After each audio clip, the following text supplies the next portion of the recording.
The Green Family Foundation is a Miami-based family foundation, and we work primarily in South Florida in grassroots community arts and community development programs. And we are now working for the last 10 years in Haiti, working on community development. The foundation's involvement in Haiti came about 10 years ago, initially with the expat community here in Miami-Dade County. I had been working with Habitat for Humanity here for several years, and most of the families that we built homes for were Haitian. And I got to know the families and spent some time with them, and I was very fascinated with the Haitian community and Haitian culture. I met a group of doctors from the University of Miami, Haitian, who were traveling to Haiti doing sort of medical missions, a little more based than just a medical mission.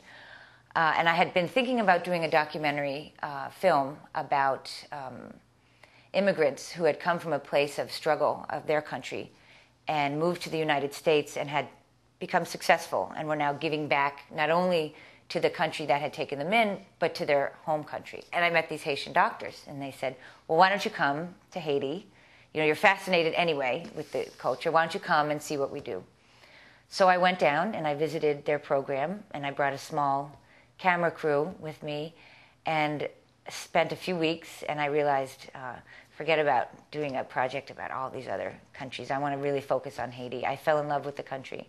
I fell in love with the people. I fell in love with the challenge of Haiti and the beauty of Haiti, and decided this is where we're going to do the film. So I spent the next 3.5 years doing production, filming, interviewing, but at the same time, my foundation got involved because I felt I can't be here only as a journalist. I had the resources through my foundation to be able to participate in the community development of the communities in which I was filming.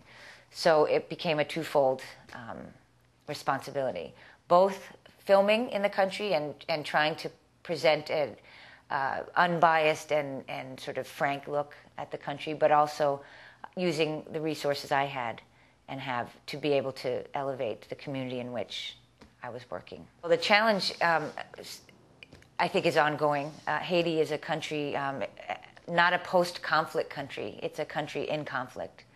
It's a country that has been in conflict since they gained their own independence in 1804.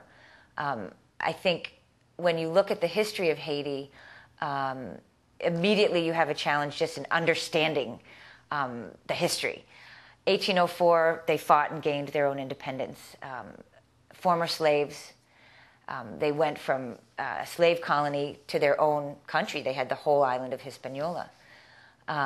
They did not go the route of Jamaica, Bahamas, many other countries that were colonized.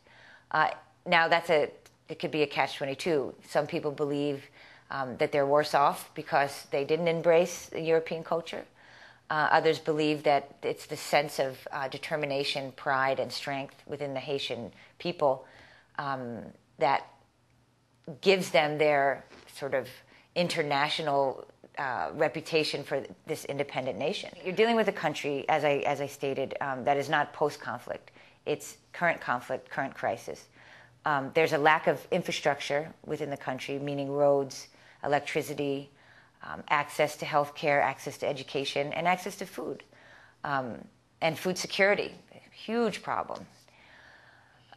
So the challenges there are so great that you can talk to a scholar at Harvard who is, specializing in a post-conflict nation, and he or she will come there and they'll leave and they'll say, I can't help because this is in crisis. So how do you work within a crisis within a crisis? Geographically, the country lies in an area of the Caribbean that gets hit heavily by hurricanes. So without proper infrastructure, when a hurricane hits, the streets are flooded, buildings are lost, cars are flooded out. And the fact that there's no mineral-rich soil, there's mudslides, landslides. So you're dealing with so many challenges on top of challenges on top of challenges. A lot of people don't think of Haiti as beautiful. They only see images of poverty and of destruction and hurricane mudslides. And people don't understand when I come back from Haiti, or when I decided to do this film and I talk about the beauty. They, what, you know, all we know about is, and that's a responsibility that lies in the media, I think. There hasn't been a very unbiased portrayal of Haiti in the media, and I talk about this in the documentary that you're going to show later, that has a lot to do with stigmatism against Haiti because of voodoo, because of not adapting into a Western or a colonized community, and keeping their own independence, which was as freed African slaves. So the culture is quite different from the rest of the Caribbean. Even though there are Haitians that live all over the Caribbean, Haiti itself, the language, for example, Creole, not spoken anywhere else in the world.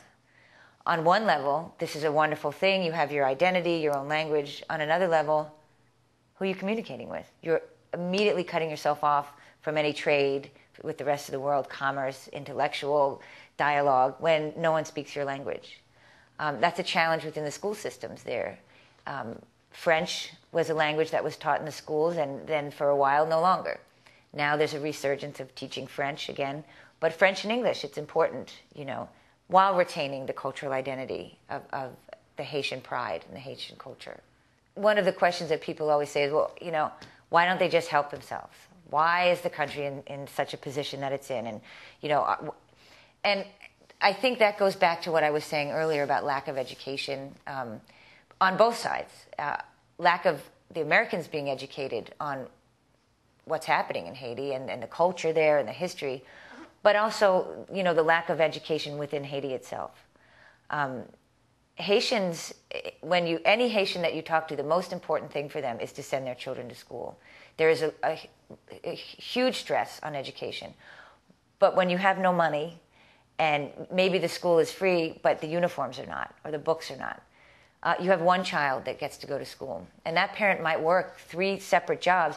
And again, let's also talk about what is a job. I think that's another thing that people are, when you look at statistics, it's say 88%, I think is the number now, of Haitians in Haiti are unemployed. Well, what does that actually mean? Unemployed how? Are they sitting around doing nothing? No. You go into Port-au-Prince, you go into any city, even in the countryside, but just to talk about the cities, there are people hustling left and right, working in the streets, the markets are opening, people are trading, they're not registered as a job, meaning they're not paying a tax, they're not paying an income tax or whatever, they're not working for a firm, but these people are working. They are working from the minute they wake up to the minute the sun goes down, you know. And if that's considered unemployed because they're not receiving a paycheck, then, you know, we need to rethink what the meaning of unemployed is. Another example, someone just told me when I was there recently, there was a young man in the marketplace, a middle-aged man in the marketplace with a blood pressure machine, taking people's blood pressure, charging $2. And if he tells you your blood pressure's high, then you go to the hospital and, you know, with your little form, I have high blood pressure. But he's charging $2.